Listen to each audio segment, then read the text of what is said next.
Más vélemény. Podcastok társadalomról, közéletről, politikáról. Egy csatorna, ahol nem a hangerő, hanem az érvek számítanak. Egy csatorna, amely nem fél a kényes témáktól sem. Egy csatorna, ahol a vélemények értünk vannak, és rólunk szólnak. Más vélemény. Magyarország és a világ egyedi szemszögből. Kellemes napot kívánok mindenkinek! Ez itt a Más vélemény harmadik adása. A csatorna, amely hétköznapi témákkal foglalkozik, ám korán sem hétköznapi módon. Ezen videók lényege nem az indulatkeltés, még kevésbé a ma sajnos oly divatos fröcsögés, hanem az, hogy kulturált, civilizált módon tudjuk megbeszélni a dolgokat, elmondani egy-egy témáról a véleményemet, illetve adott esetben elemzést adni. Egyben legyenek ezek a videók olyan vitaindítók, ahol mindenki, így te is, ön is, kulturált és civilizált módon meg tudja írni a saját véleményét. Kezd kialakulni a csatorna struktúrája is, amely szerint minden második alkalommal lesz politikai a téma, míg minden második alkalommal pedig valamilyen társadalmi közéleti témát hozok. Ma ez utóbbi kerül terítékre, mégpedig arra gondoltam, hogy beszéljünk a Z-generációról.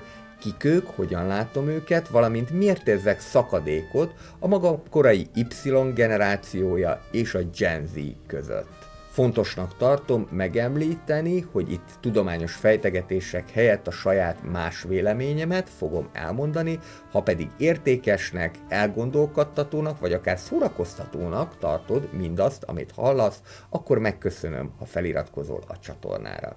Ez a Más vélemény, már is kezdünk.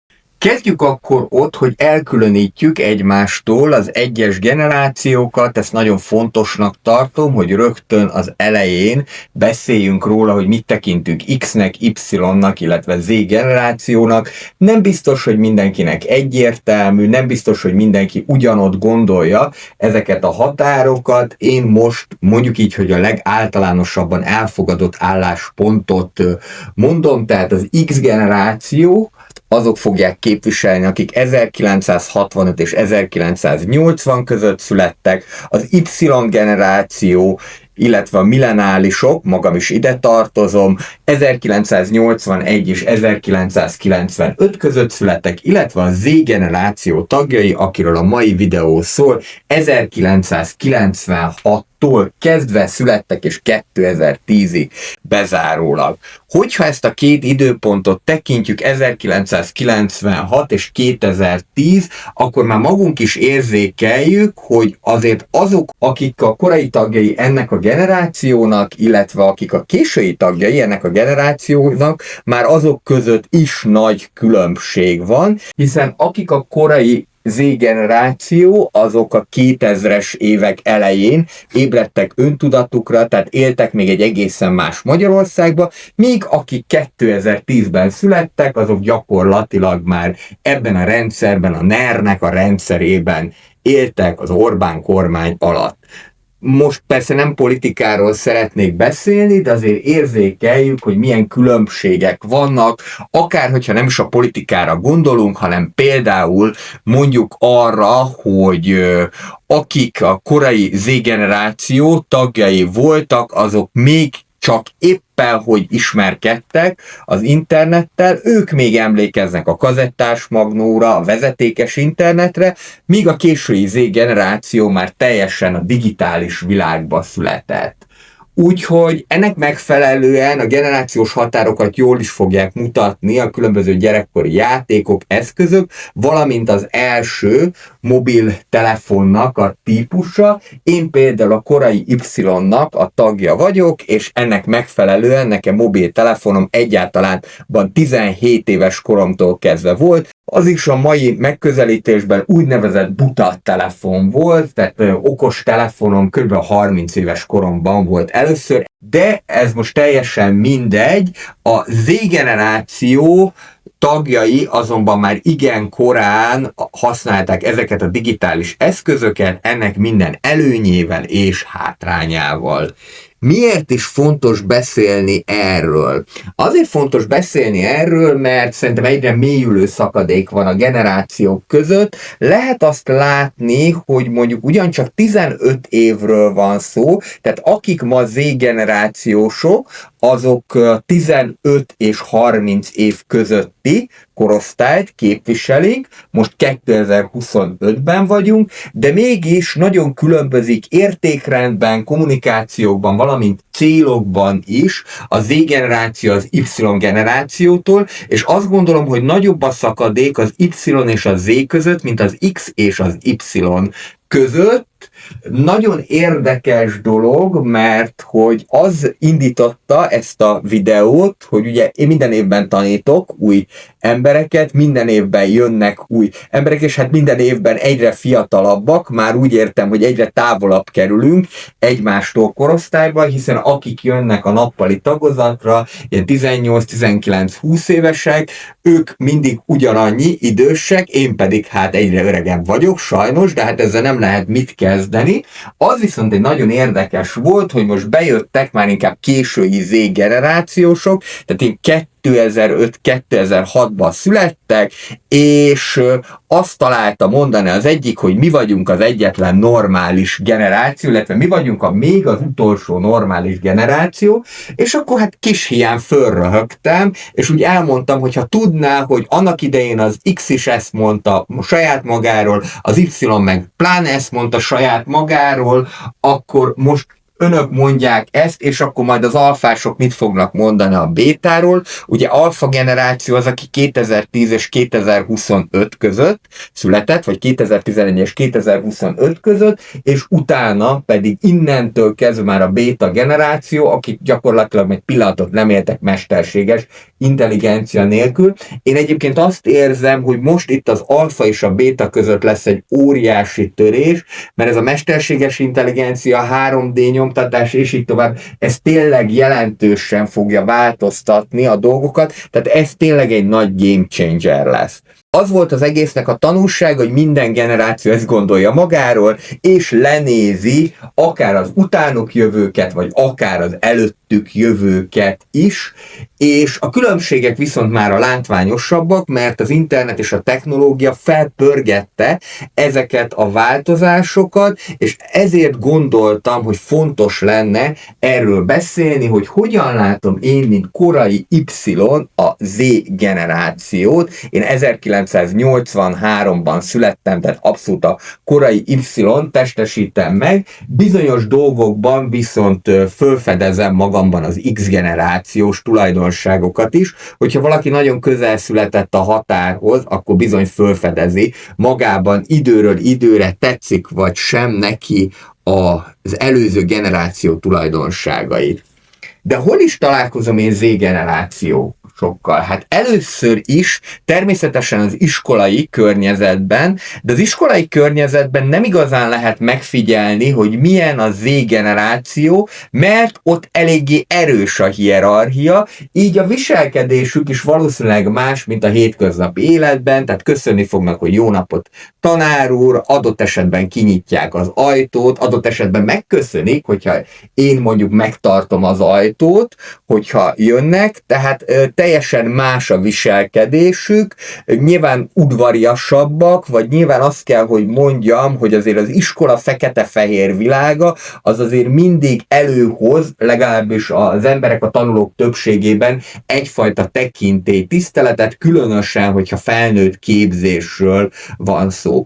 Alapvetően a barátaim között is inkább Z-generációsok vannak, méghozzá korai Z-generációsok, de úgy veszem észre, hogy ők gondolkodásukban inkább az Y vagy inkább az X mintákat követik, akár hogyha a zenei ízlésről is beszélünk, akkor vannak persze ilyen jellemzően Z-generációs számok, vagy Z-generációs dalok, amiket követnek. Nagyon jó kérdés, hogy például Azária minek tekinthető, Z-nek vagy alfának, de én azt gondolom, hogy egyébként ő inkább a Z-generációnak tud ma szólni, és hát ővelük azért rendszeresen találkozunk, de ők úgy veszem észre, hogy a gondolkodásukban inkább az Y vagy az X mintákat követik, tehát ahol én Z-generációsokkal találkozom, az inkább az edzőterem, mert ott azért eléggé sokan megfordulnak a 15 és 30 év közötti korosztályból, illetve adott esetben ismerkedésből kifolyólag, hogyha éppen úgy van, akkor előfordulhat még egy-egy Z-generáció. A videónak tehát az a célja, hogy ne tudományos tanulmány legyen, hanem az én személyes más véleményem arról, hogy milyenek a Z-generációk, illetve én hogyan látom őket, tehát egy Y-os szemével hogyan fognak ők kinézni.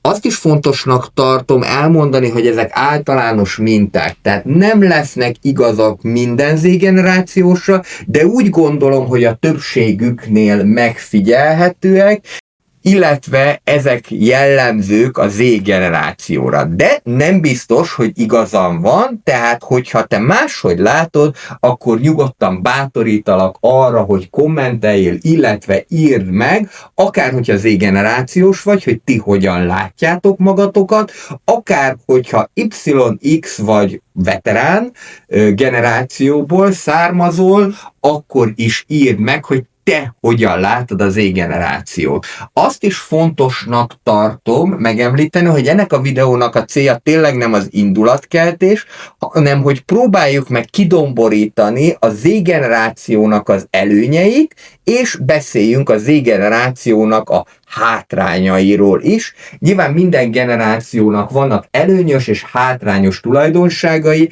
Én nagyon nem szerettem azt, amikor azt mondjuk, hogy hát ezek hülyék, ezek nem normálisak, ezek teljesen alkalmatlanok az életre, és így tovább. Igen, egyébként látok ilyeneket, amikor 50 évesek azt próbálják bizonygatni, hogy ők aztán a legéletre valóbbak, és a fene egye meg. Lehet, hogy 10 vagy 20 év múlva a tudásuk semmit nem fog érni, mert ez a technológiai fejlődés.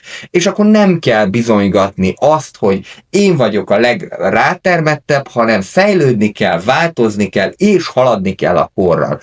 Vagy lehet azt is, hogy nem haladok a korral, egyébként ez tök rendben van szerintem, hogyha valaki azt mondja, hogy ez nekem már too much, én ezzel már nem akarok haladni, csak fogadjam el, hogy mások meg haladnak, és fogadjam el, hogy a világ az változik. Ezt egyébként most csak az indokolta ezt a fajta megnyilvánulást, hogy tényleg láttam ilyet, amikor 50 évesek elkezdik bizonygatni magukról, vagy ilyen 50-esek csoportban véletlenül följött, hogy ők azok, akik aztán tényleg életre valóak. Lehetséges, hogy nagyon sok skilljük van, amit a Z-nek sem kéne elfelejtenie, de a Z-nek, vagy akár az Y-nak még nagyon sok olyan skillje van, ami az 50 éveseknek nincsen. Tehát ez nagyon fontos lenne, hogy értsük meg egymást, és hogy mindenkit tudjunk használni valamire, illetve meg tudjuk érteni ezeknek a generációknak a jellemzőit. Nézzük is akkor, hogy 10 pontban én hogyan látom a Z-generációnak a jellemzőit. Az első dolog, amit mindenképpen meg kell említeni, az a rugalmasság. A Z-generáció az szerintem nagyon rugalmas, akár hogyha az élethelyzetek közötti gyors váltásról van szó, akár az életstílusról. Magam itt vagyok már 42 éve, most már lassan 42 éve Magyarországon, gyakorlatilag 20 éves korom óta készülök arra, hogy majd egyszer külföldre költözök, és nem azt mondom, hogy mindig jött valami olyan, ami miatt nem, de egészen egyszerűen, hát most mondjuk így, be vagyok tojva tőle, hogy külföldre menjek, mert egyszerűen ez nekem még olyan futurisztikus dolog, én még abban vagyok, hogy akkor egy albérletben kell sok emberrel nyomorognom, akkor lehet, hogy nem lesz munkám, lehet, hogy az utcán kötök ki, és így tovább, és az Z-generációnál ez már nincsen. Tehát számukra a külföldre költözés az már sokkal természetesebb dolog, hogy külföldön tanulnak, akár már a középiskolát is külföldön teszik le, akár az egyetemet, nagyon sokan volt tanítványom van például, aki külföldön tanul, külföldön találta meg a számítását, nekik nem akkora lelki teher, mint a korábbi generációknak, és ezt bevallom, hogy irigykedem is erre, mert nagyon jó, hogy ennyire természetesen megy. és ennek megfelelően egyébként a munkahelyváltás is természetesen megy, ez egyébként nekem is, tehát ezt már gyakoroltam, hogy ha valami nem annyira jó vagy nem jó, akkor egyszerűen ott hagyom és keresek más, mert lesz más, de csak országon belül. A Gen Z-nek a munkahelyváltás az nagyon természetes dolog, tehát ma már ez, hogy letöltök egy egész életet a munkahelyemen, ez életszerűtlen. Egészen egyszerűen azért, mert folyamatosan fejlődni, változni kell, és ezt nem biztos, hogy egyetlen egy munkahelyen tudom megtenni. Ugyanakkor a Z-generációra jellemző a digitális nomád életstílus is, hogy különböző online vállalkozásokat alapítanak, YouTube-on, TikTokon vesznek részt, illetve, hogy akár olyan munkát csinálnak, ami régebben, hát most ugye 2025-öt írunk, 15 évvel ezelőtt, és ez nem volt olyan régen, az, hogy valaki távmunkába dolgozhasson, akkor még így hívták a digitális nomád életstílust, illetve a ma már oly népszerű home office-t, az maga volt az álom. Tehát az, hogy valaki ilyen módon dolgozhasson, mondjuk akár még a 2000-es évek végén, 2010-es évek elején, ez még nagyon-nagyon ritka volt, hogy digitális nomádként tudott dolgozni, vagy akár úgy tudott dolgozni, hogy soha be sem kellett mennie a munkahelyre. Az Z-generációnak ezek meg már teljesen legitim életformák. Én úgy látom, hogy ennek megfelelően abszolút pozitívum az, hogy az Z-generáció könnyebben alkalmazkodik az új helyzetekhez, gyorsan meg tud tanulni új dolgokat is. Hozzáteszem, ha akar, mert nem mindig akar, de hogyha akar, akkor képes gyorsan kifejleszteni adott skilljét, illetve képes arra, hogy utána nézzen a dolgoknak, ugyanakkor kevesebb az elköteleződés és lazább hozzáállás a pontossághoz és a stabilitáshoz, és ez az, ami az első igen komoly szakadék a Gen Z és a Gen Y, pláne az X és a veteránok között, hogy nem pontosak. Tehát az, hogy mondjuk kiad az ember egy feladatot, az biztos, hogyha még 2-3 hónapos határidőt adok neki, akkor se lesz akkorra készen, és kérnek haladékot, nem tud odaérni időben, és így tovább, tehát sokkal lazább a hozzáállás, és minek utána az X meg az Y, ami szerintem egy tök jó tulajdonság az XY generációnak, azt tanulta, hogy hogyha valamit megbeszélünk, mondjuk egy találkozót 5 perccel előbb ott vagyunk, a munkahelyen 15 perccel előbb ott vagyunk, ezért az, hogy a Z generáció ilyen lazán áll hozzá az egész dologhoz, ez nyilvánvalóan nem tetszik neki, és ez azért elég komoly konfliktust tud szülni. Megjegyzem egyébként, hogy úgy tapasztalom, legalábbis itt az edzőteremben, hogy az Z-generációs tagok sok esetben olyan alapvető udvariassági formulákban, nem mindenki, mert vannak nagyon jó tapasztalatok is, de azért van egy-kettő, aki alapvető udvariassági dolgokban, mint például köszönés is lazábban veszi ezeket a dolgokat, és nem köszön. A második pont a kényelem szeretet. A Gen Z-nek a kényelem az már alapállapot számára, ebbe születtek bele. Tehát ezen nincs semmit szépíteni, ma már az, hogy ételfutár, házhoz szállítás, illetve különböző instant megoldások mind-mind természetesek nekik. Még magam is azt mondom, hogy valamikor élek ezzel a kényelemmel. Volt egyszer egy karácsony alkalmával, azt hiszem, hogy 2023 karácsonykor, amikor iszonyatosan elkezdett fájni a fogam, de nagyon-nagyon. És az volt az érdekes, hogy a kolléganőmnek is, aki egy X generációs, is elkezdett fájni a foga, és 2 különböző megoldást alkalmaztunk rá. Ez persze csak januárban derült ki, mikor visszamentünk az iskolába. Én nem bírtam kivárni, december 28-án elmentem az éjjel-nappali fogorvoshoz, ahol megállapították, hogy ez lyukas, és hát mit csinálnak az éjjel-nappali fogorvosnál? Természetesen nem megpróbáljuk megmenteni, hanem kihúzzuk. Muszáj volt, kihúzták, 50 000 forint, boldog karácsonyt, illetve boldog új évet, mert utána szilveszterkor inni sem tudtam, így meg volt oldva a dolog, 2022-ben volt ez, most jutott eszembe, ez teljesen mindegy. Még a kolléganő hiába fájt neki, kivárta a január 2-át vagy 3-át, amikor már a rendes fogorvos is dolgozott, én is kivárhattam volna, de nem bírtam. És itt látszott az, hogy például milyen különbségek vannak már akár egy 2 generáció között is, és egy Gen Z is inkább elmenne gyorsan az éjjel-nappali fogászatra, mint hogy kivárja azt, amíg a rendes fogorvos mondjuk adott esetben ad neki érzéstelenítőt, és megpróbálja megmenteni a fogát. Tehát a Gen Z-ben azonnali megoldást akarnak, legyen ott lehetőleg már tegnapra, legyen ott azonnal.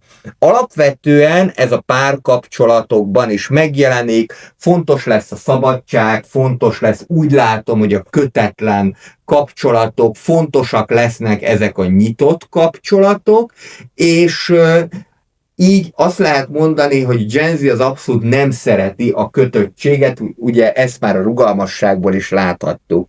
Az is igaz, hogy az AI pedig tovább fogja fokozni ezt a kényelmet. Most úgy vagyunk vele, hogy a mesterséges intelligencia még gyerekcipőben jár, de aki ért hozzá, annak már most sokkal könnyebb az élete, aki pedig nem, az le fog maradni. Pont mai nap történt meg az az eset, hogy adtam egy feladatot késői Z-generációsoknak, áfát kellett számolni, de ilyen táblázatos feladatba, és azon lepődtem meg, hogy egyik sem fényképezte le, és küldte be az AI-nak. Lehet egyébként, hogy tisztességesen akartak játszani, hiszen ugye ennek a lényege az lenne, hogy el tudja osztani 1,27-tel, meg tudja szorozni 0,27-tel, és így tovább, tehát hogy áfát normálisan tud számolni, de tényleg nagyon szépen azt kell, hogy mondjam, hogy csoportmunkában dolgoztak, és egyik sem küldte be a mesterséges intelligenciának, és egyébként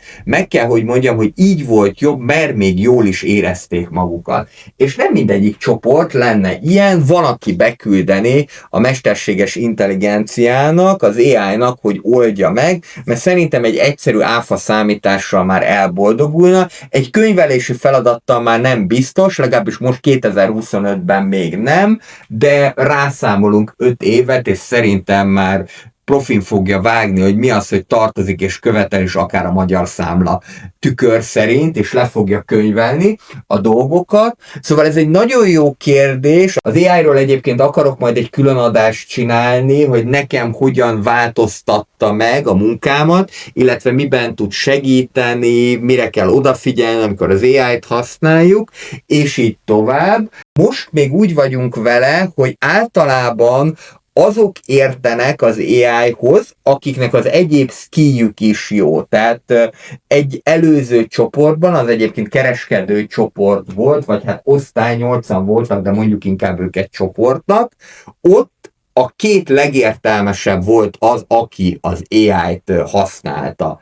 Tehát most még úgy vagyunk vele, hogy az AI-nak a használata az inkább azt kell, hogy mondjam, hogy azon embereknek a kiváltsága, vagy azon emberek használják inkább, akik egyébként is meg tudnák oldani, vagy adott esetben jobban meg tudnák oldani a feladatot, annak a használata nélkül is. De ez meg fog változni az alfa generációban, egészen biztos, a bétában meg pláne, és ezért mondom, hogy a tudás az föl fog értékelődni, mert hogy ugyan az AI az mindent kiszámol, de abban nem vagyok biztos, hogy ezt nem fogják-e korlátozni valamikor, vagy hogyha nem is korlátozzák, hogyha alapvető skillekkel, alapvető készségekkel nem rendelkezek, akkor gyakorlatilag egy veszteség fog érni, tehát az, hogy tudunk számolni, az, hogy meg tudunk csinálni egy párosítós feladatot, és így tovább, ez biztos, hogy a jövőben is fontos lesz,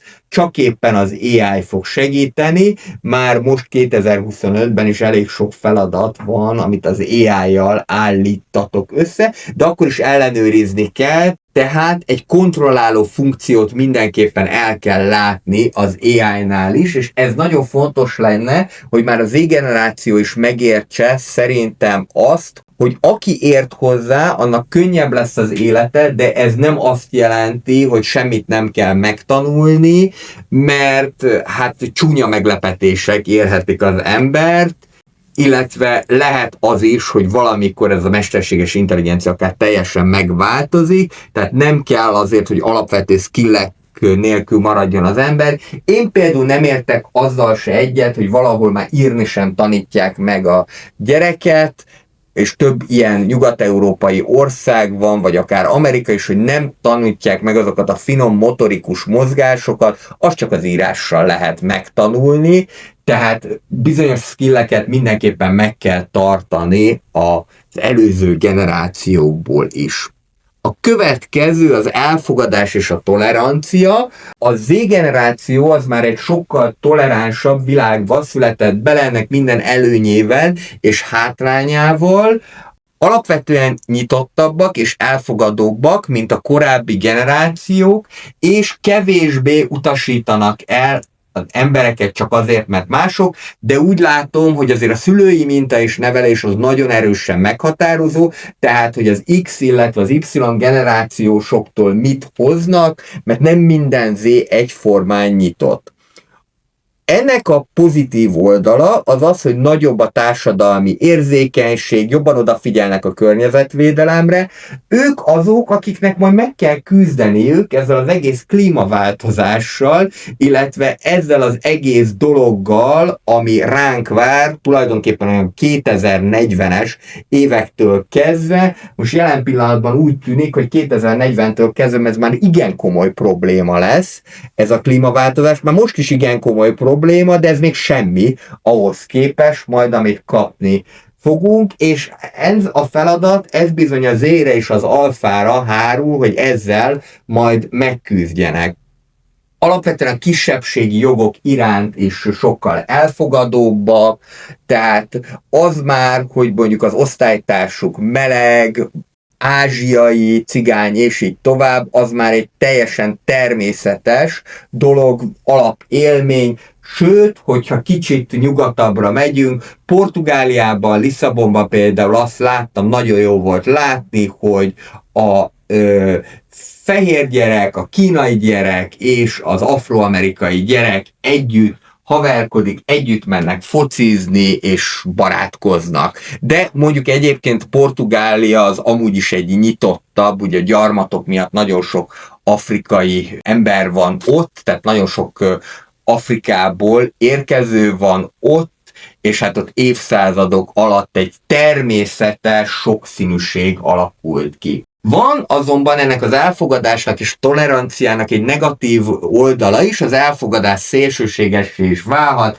és bizony ezt jelenti a cancel culture, amit én nem is cancel culture-nek neveznék, hanem tolerancia inkvizíciónak. Tehát ez azt jelenti, hogyha a te véleményed a full toleránstól csak egy 5%-kal eltér, de adott esetben csak 2%-kal, akkor már nem felelsz meg az aktuális normáknak, és kirekesztés következik, és ezért van az, hogy például olyan dolgokat, amik teljesen természetesek voltak a mi gyerekkorunkban, például átneveznek, ugye ez ennek a tolerancia inkvizíciónak a hatása, például mondjuk az Uncle Ben's-ből így lett Ben's, vagy mondjuk a Szerecsen kávézót is átnevezték, és ez viszont azzal is jár, hogy a különböző kultúrákat megfosztják a kulturális mi voltuktól. Tehát itt van egy ilyen veszély, hogy ez a fajta elfogadás szélsőségessé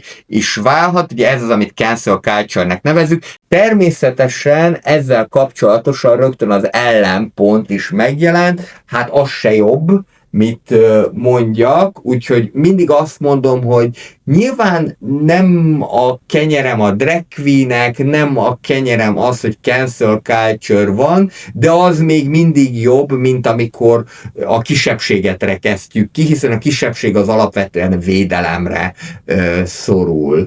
És természetesen azt is tudni kell, hogy a cancel culture az pillanatok alatt megjelenhet a TikTokon, YouTube-on, illetve akár online nyilvános megszégyenítések is lehetnek. A következő jellemzők, ez egy nagyon érdekes dolog, hogy hogyan alakult át a magamutogatás.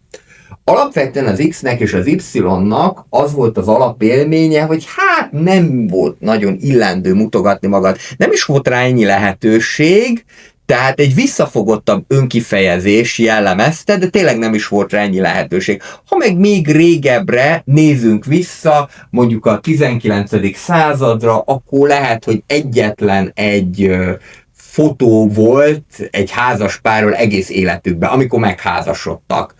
És az X és Y generációnál is az volt, hogy persze készítettünk képeket, de ugye még nem jött be a selfie, tehát az is, hogy képet készítsünk, az is egy közösségi élmény volt. Na most a Z generációnál mindez megváltozott. Én egyébként személy szerint azért szeretem a selfie-t, mert be tudom állítani úgy az arcomat, hogy az normálisan nézzen ki, és akkor nincs az, hogy mosolyog, ne grimaszolj, hanem be tudja állítani az ember úgy, hogy tudjon normálisan kinézni, tehát szerintem a selfie azért egy nagyon nagy találmány, de az is igaz, hogy a selfie az behozta azt, hogy ma már a magamutogatás egy teljesen természetes élmény, sőt, hát nem is tűnik magamutogatásnak. Korábban az XY még a stílussal és a divattal fejezte ki magát, ma pedig a Z már inkább minél kevesebb ruhában jelenik meg, nagyon központi szerepe lett a testképnek, illetve a tetoválásoknak is, amit hát nagyon sajnálok személy szerint, de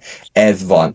Egy nagyon érdekes dologra hívnám fel a figyelmet, amit úgy megfigyeltem, ugye magam is foglalkozom egyzéssel, testépítéssel, több-kevesebb sikerrel, és azt látom ezeknél a fiatal gyerekeknél, hogy megjelenik az average bodybuilder jelenség. Ez mit fog jelenteni?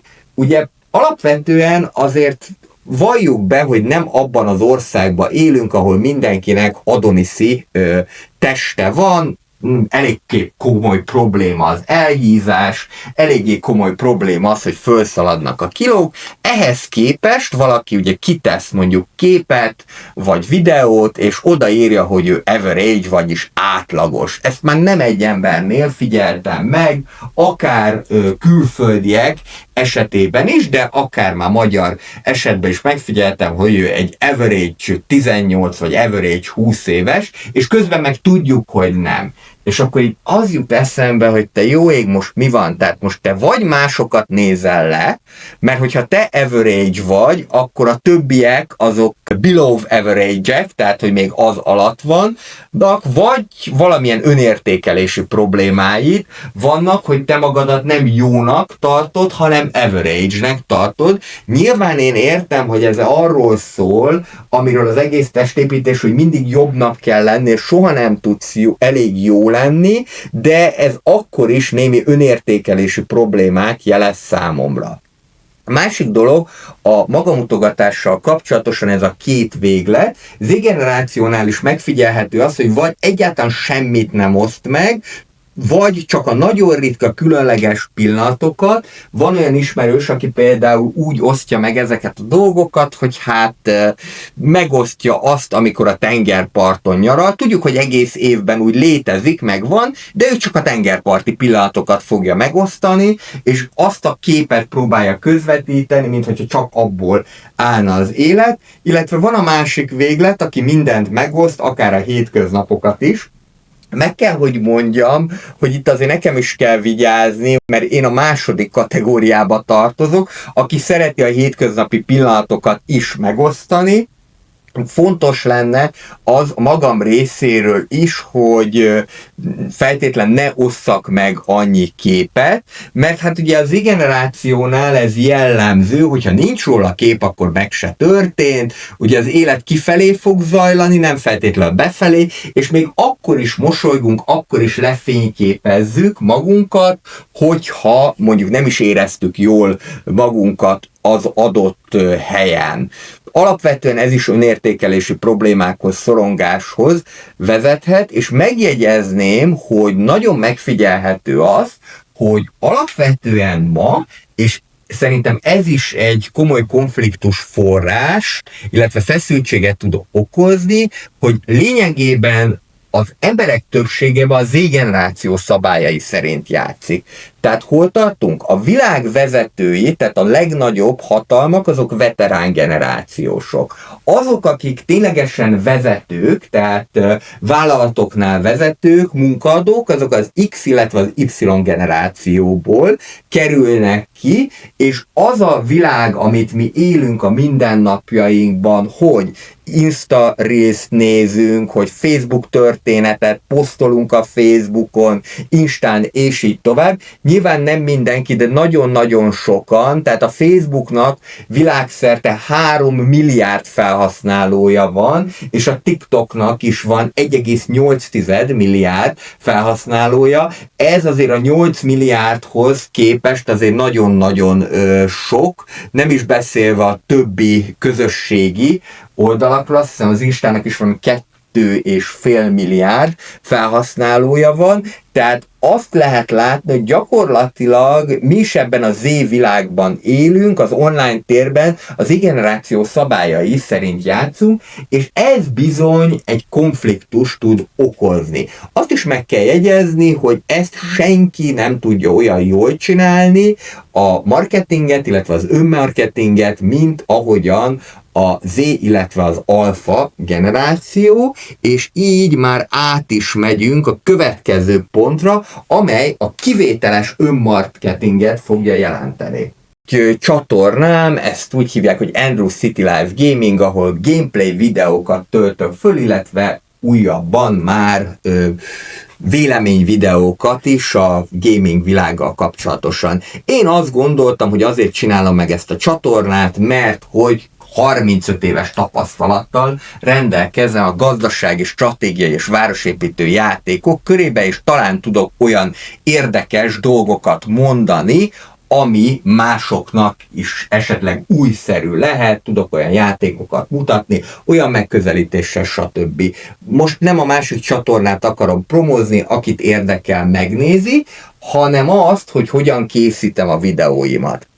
Elkezdem, megnézem és kivágom azokat a részeket, ahol nyökögök, őzök, vagy mondjuk nem úgy mondtam el a dolgokat, ahogyan el szeretném mondani, azt adott esetben újra felmondok, így azután egy videó készítés alsó hangon 3 és 4 óra.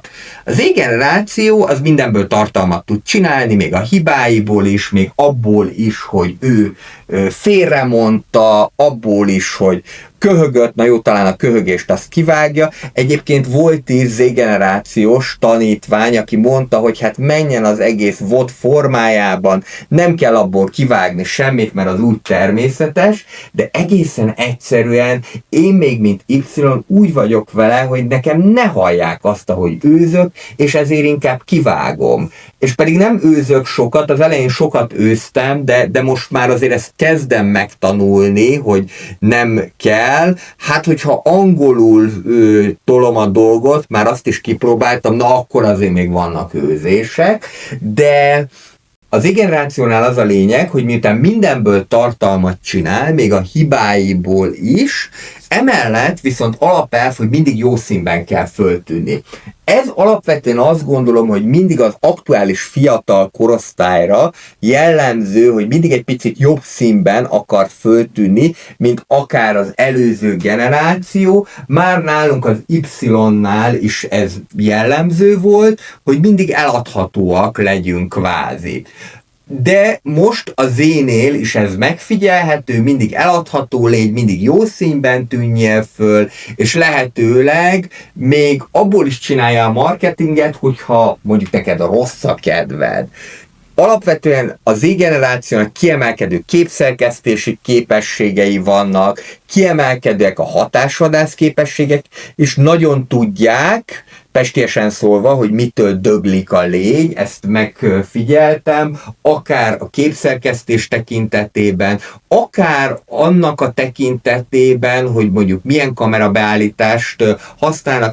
A fókusz a hétköznapi élet és a virtuális világra tevődik, ez is megfigyelhető, politika, tudomány, közélet kevésbé fogja érdekelni őket, hanem inkább a személyes, rövid, illetve vizuálisan erős tartalmak, amelyek hétköznapiak, és hát ezért van az, hogy a TikTokon a semmit mondó, de látványos tartalom az nagyon-nagyon gyorsan tud menni, nagyon gyorsan tudnak erre reagálni. A TikTok a Z-generáció és az alfa generációnak a játszótere, de mindig mondom egyébként tanítványoknak is, amikor webáruházat tanulunk, illetve internetes online marketinget, hogy ne becsüljék le a TikTokot, hiszen például az XY manufaktúra is rajta van, tehát ott fogják magukat reklámozni, mert egészen egyszerűen a TikTok egy olyan felület, amivel nagyon nagy elérhetőséget, nagyon nagy megtekintésszámot lehet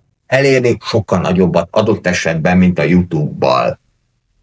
A következő pont az Y és az X generációkkal való szakadék. Alapvetően mindig a fiatalabb generációnál megfigyelhető a szakadék, de Z generációnál nagyon látszik az, hogy ami nem nekik szól, azzal egyszerűen nem foglalkoznak. Tehát én azt látom, hogy nagyon nehéz őket bevonni régebbi élményekbe. Én mindig szeretek mondjuk órán is sztorizgatni arról, hogy nagy gyerekek, volt nyomógombos telefon, kazettás magnó, de úgy látom, hogy számukra ez teljesen irreleváns. Tehát, hogy nem igazán érdekli őket, hogy hát igen, volt ez is, de minket ez nem igazán érdekel. Nyilván ezt nem fogják megmondani, de látszik azért. Az is nagyon érdekes volt, hogy amikor jogi ismeretekkel kapcsolatosan a parlamentnek a szerkezete előkerült, vagy egy kis politikát is belevegyük, mutattam a képeket, politikusok fiatalkori képét, még ahol az egykori Fidesz-MDF-FKGP koalíció ott összeül, tehát Dávid Ibolya, Tordján József, Kövér László, Orbán Viktor, és ezek közül egyedül Orbánt ismerték föl. Tehát Tordján doktor azért nem olyan régen hunyt el, Dávid Ibolya és 2010-ig a közéletben volt, és semmi, tehát hogy nem emlékeznek rá abszolút, vagy nem is tudták, hogy ilyen egyáltalán volt, sőt, hát igazából ők azt hitték, hogy a kétharmad az egy természetes állapot a magyar társadalomban. És mondtam, hogy hát amúgy nem, meg ez a teljhatalom, gyerekek, mert mondom, jogi ismeretek kapcsán ilyen dolgok is előkerülnek. Persze igyekeztem azt, hogy ne politizáljak órán, de akkor is azt gondoltam, hogy érdemes ezt a dolgot megbeszélni, hogy a kétharmad, az alkotmányozó többség az kvázi teljhatalmat jelent, és hogy ezt megelőzően, ugye csak 1994-ben volt az MSZP-nek, akkor csak azért, mert az SZDSZ-szel koalícióba állt. Hogyan kapcsolódnak más generációkkal? Ennek megfelelően pozitívan fognak reagálni, hogyha valakivel közösséget tudnak vállalni. Ilyen tipikus, szerethető karakter, akit láttam, fiktív karakterről van szó, de hát Janka néni. Pásztor Erzsi színésznő által megformázott halhatatlan karakter, aki iszik, beszól, és hát elsősorban még többet iszik, piál. Ezek közösséget tudnak vállalni, ez látszik, Janka néni a legnagyobb forma, Janka néni a legnagyobb fej, és tulajdonképpen Janka néni az, aki miatt a Gen Z is tudja, hogy mi az a szomszédok. Viszont az látszott, amikor még régebben volt ilyen szomszédok YouTube oldal, aztán valami hülye tévé az letiltotta az egészet. Hát erre szoktam mondani, hogy amit a pénzt kapnának, az költséggyógyszerre, de aztán ugye nem perelték be, csak a szomszédok szüntette meg a szomszédok YouTube oldala működését. Itt egy lelkes rajongó töltött föl szomszédok epizódot, és aztán valakinek ez nagyon nem tetszett, de ott azért lehetett látni a kommentekből, hogy az úgynevezett megmondó embereket mint például Etus, ugye ő Csűrös Karola formálta meg a Szomszédokba, azokat nagyon elutasítják. Tehát az nagyon nem tetszik, hogyha valaki megmondja, és nekem annó föl nem tűnt, hogy az Etus ennyire ellenszenves lenne, meg nem is tartottam ellenszenvesnek, hiszen Etus az, aki megmondja, de mögötte ott van a fedezet, a bölcs tyúkanyó, aki egybe tartja a családot és megvédi, hoz nekik a piacról, Józsitól zöldséget, és így tovább, elviszi a Júlcsit disznóvágásra, tehát nekem annó ez föl sem tűnt, és hát a kommentekben Etust rendszeresen gecusnak nevezték, tehát látszik, hogy nagyon-nagyon utálják a megmondó embereket. Megjegyzem egyébként, most már én is egyre jobban kezdem ezt, aki így megmondom ezt, és nagyon sok orvos van ilyen, különösen az idősebb korosztályból, aki ez a mindenfajta érzékenység nélkül megmondja ex cathedra betegnek. Na most ez az Z-generációban ez nagyon nem megy, ezt nagyon-nagyon utálják.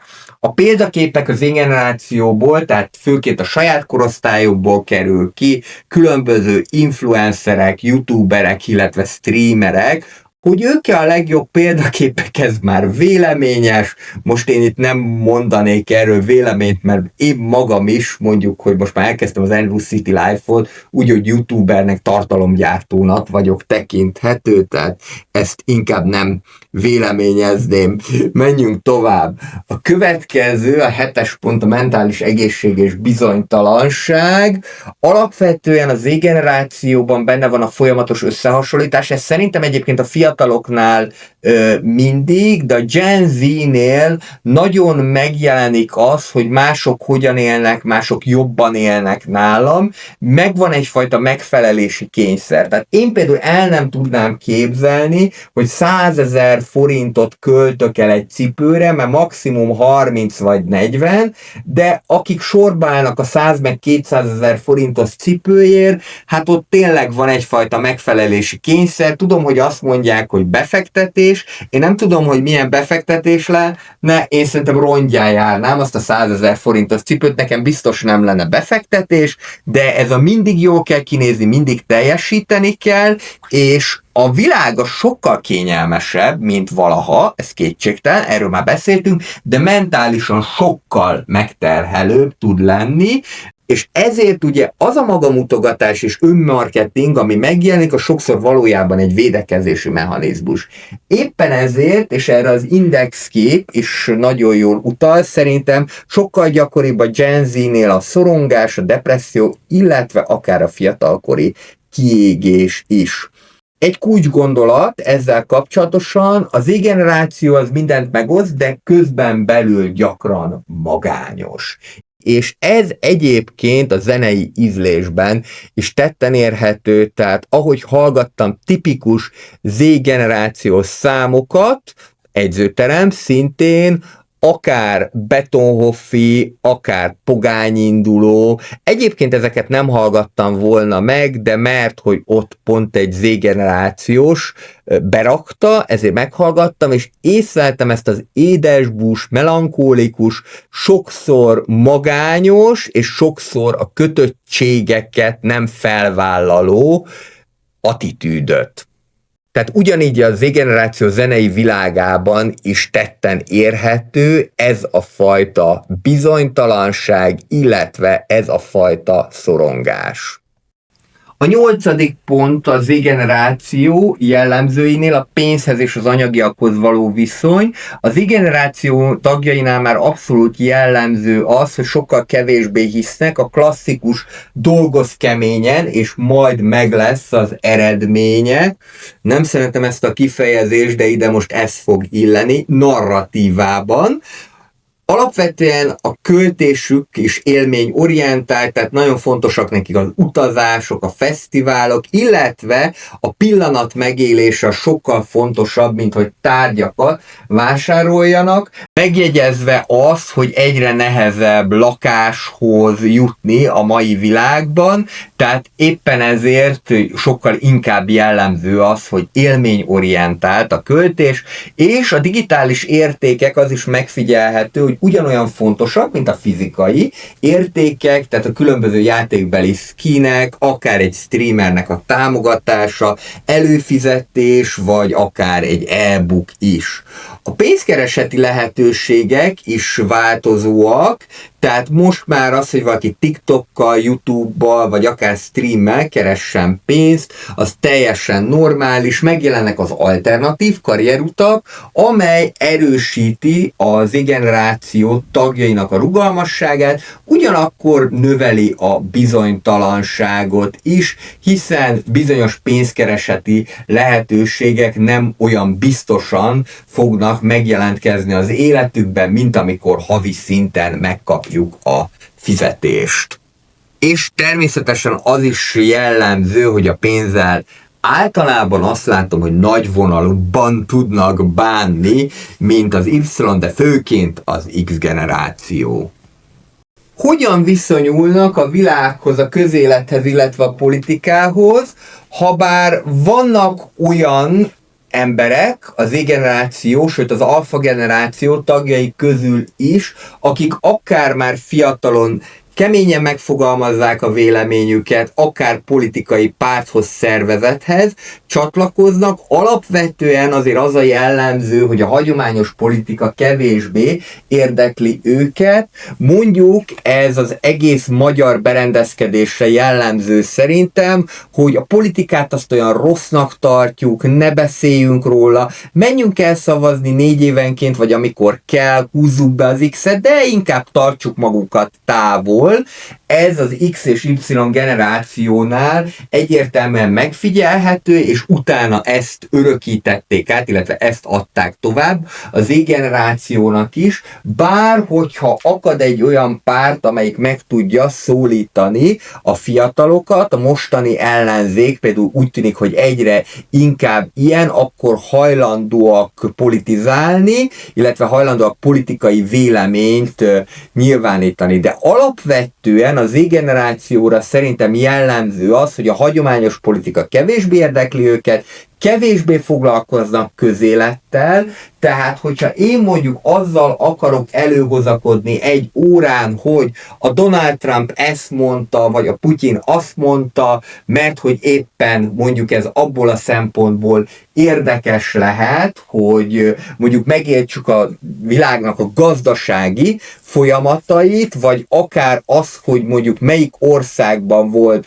600%-os infláció, hát nem fogják tudni, hogy ez Venezuelában volt, mert egészen egyszerűen nem igazán foglalkoznak a hírekkel. Nem is nagyon érdekli őket, hiszen a fő információ forrás a Gen Z-nél a különböző rövid videók, főként a mémek, illetve a TikTok trendek. Nyilván, hogyha, mint most történt, ugye ez a Zsolti bácsi gate, illetve a Zsolti bácsi ügy, hogy kapcsolódjunk egy kicsit az aktuál politikához, abból mémek születnek, azokat meg fogják nézni, és ez valószínű, hogy már az Z-generációhoz is eljut, de például, hogyha most bemennék egy osztályba, nem fogom megkérdezni, mert ez nem kapcsolódik a tananyaghoz, de ha mondjuk megkérdezném, hogy hol voltak mostanában választások, Moldovát valószínűleg abszolút nem tudnák megnevezni, és hát valószínűleg, hogy még azt sem, hogy mondjuk akár Amerikában mikor voltak választások,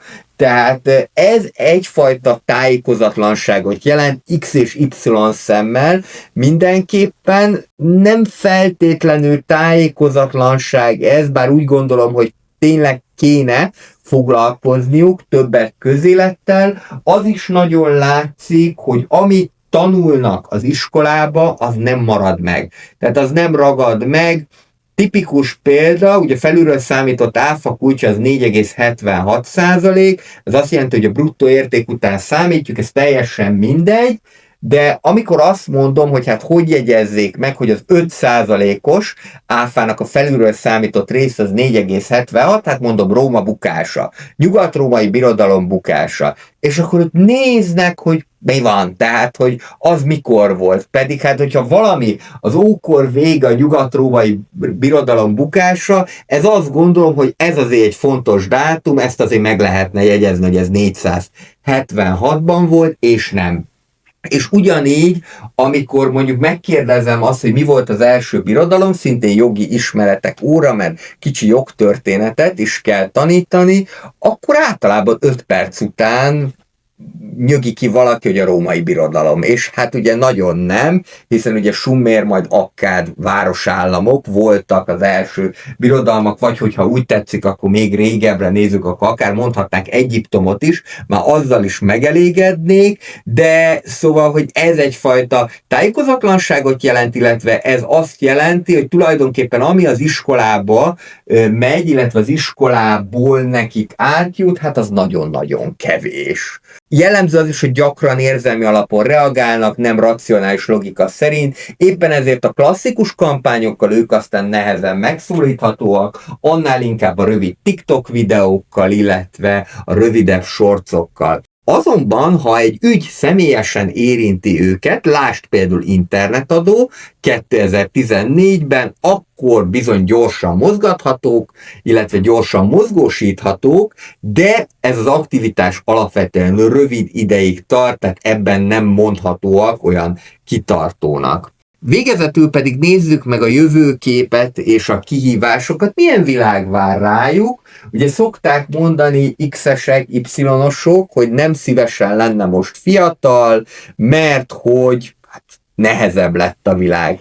Tény és való, hogy a gazdasági válsággal szembesülni kell, adott esetben most háborús fenyegetéssel is, habár mondjuk én erről megkérdeztem az AI-t, és ő azt mondta, hogy igen, valóban bizonytalan a jövőkép, de nem ez lesz a legnagyobb probléma, és ebben ugye egy picit én most belehelyezkedtem, hogy szerintem sem ez lesz a legnagyobb probléma, hogy itt melyik ország bombázza le a másikat, meg nem is fogják egymást lebombázni, remélhetőleg, hanem az, hogy inkább a klímaváltozás, illetve ez a folyamatos változás. Az i-generációnak a kihívása a lakhatási nehézségek, nagyon nehéz lakást szerezni, minél nyugatabbra megyünk Európába, annál inkább gazdasági válság, illetve az AI-nak a térnyerése megfigyelhető, ami hát egy jó dolog, csak okosan kell tudni használni, mint ahogyan már erről szó volt, és majd még szó lesz. Folyamatos a változás,